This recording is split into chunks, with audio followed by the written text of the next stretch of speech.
This segment of Delmarva Life is brought to you by State Farm Insurance. Well, despite the high gas prices, millions of Americans are planning to pack up the car and head out on the road for a family road trip. And from packing the car to making sure the kids are happy during that trip, our next guest has some simple car trip tips to make sure your trip is a smooth one. Karen Davis is a State Farm agent in Salisbury and joins us this afternoon. Karen, you know, it really comes down to planning when you're heading out on the road with the family, doesn't it? Absolutely. And starting the planning process is getting the car packed properly. Right. There's a right way and a wrong way. That's exactly right. We're gonna work on that today and show how to maybe properly pack the vehicle. Now we have an SUV here, so there's a nice compartment in the back for everything to go into. There is, and if you're not in an SUV, you can pack everything in the trunk. Main thing is you want to make sure things are safe and secure. Things like balls that we're going to need when we're on vacation. You don't want these flying around in the car while you're driving, so we want to put these back here in the back to make sure that they're not going to be doing that. And then also there is a luggage carrier cover back here that will protect things from flying. Flying objects in a car is a major way for head injuries and broken arms and those kinds of things to happen.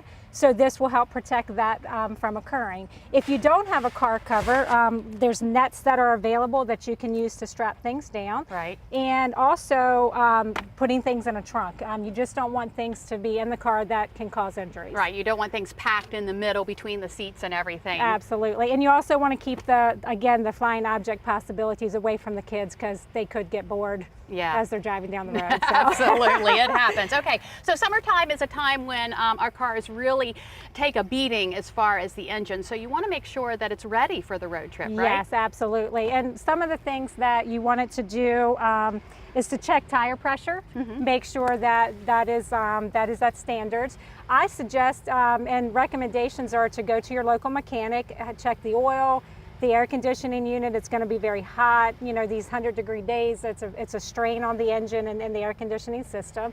Also, windshield wiper fluid is a huge thing to make sure you have enough of. Sun glare is a leading cause in accidents. So you want to be sure that you have clean windows while you're on the trip. And wiper blades as well. Absolutely. Make sure that they are not ripped or torn or are going to cause you problems if you're in a heavy rainstorm. Right, right. So get the whole car checked out. It's always nice to take it to a dealer or somebody to get that done. Whoever your mechanic is, have them take a look at it and just be sure that you're ready to get on the road. All right. Well, gone are the days when we take that paper map, you know, the one that nobody can fold back up. We're using GPS now, and that's really something handy for a road trip, isn't it? It is. You know, I say that our kids today aren't going to know how to read the maps because we don't have those any longer.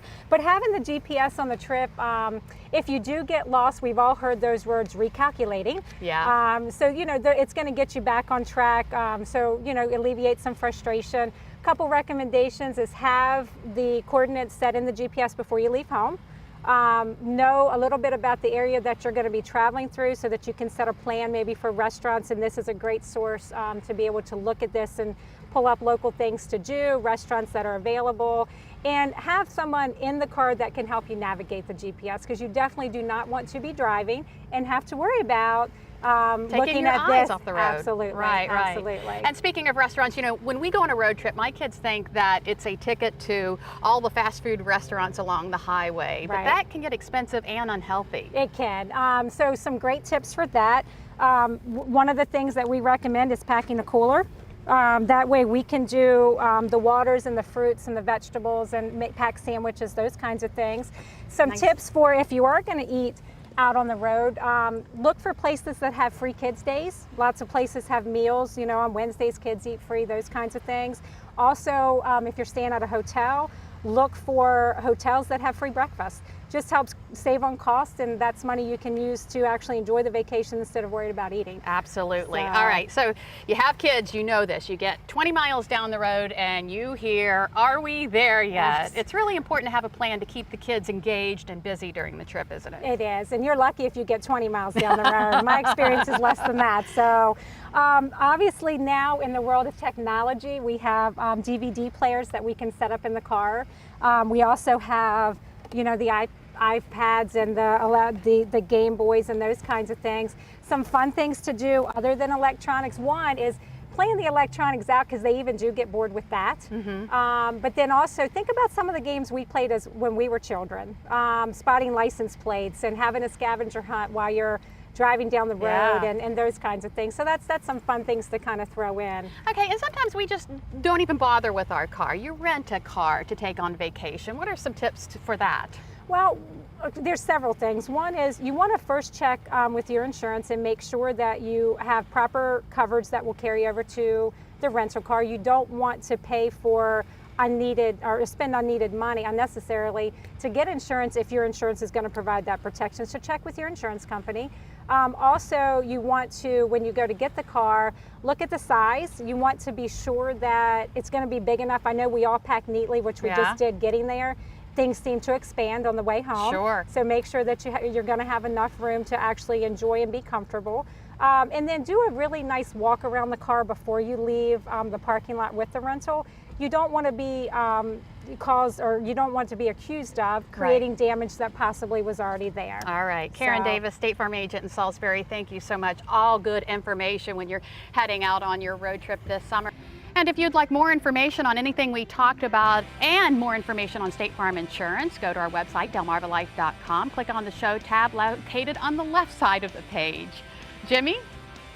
Sounds like the only thing left to do is pack your patience. Still ahead on Delmarva Life, the commercials say the InstaBulb is the easiest, most convenient way to light dark spaces. No wires, even shatterproof. We're going to see how well it delivers. We're going to put it to the test.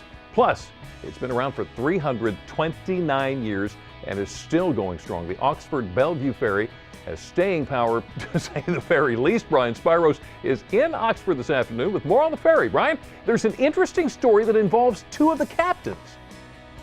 There certainly is. You know, Jimmy, there aren't many female ferry boat captains in the country, but did you know the Oxford Bellevue Ferry actually has two of them? When we come back, the story of how those two female captains got to where they are, plus why this year, 2013, is such a big year for the ferry. You're watching Delmarva Life. We will be right back.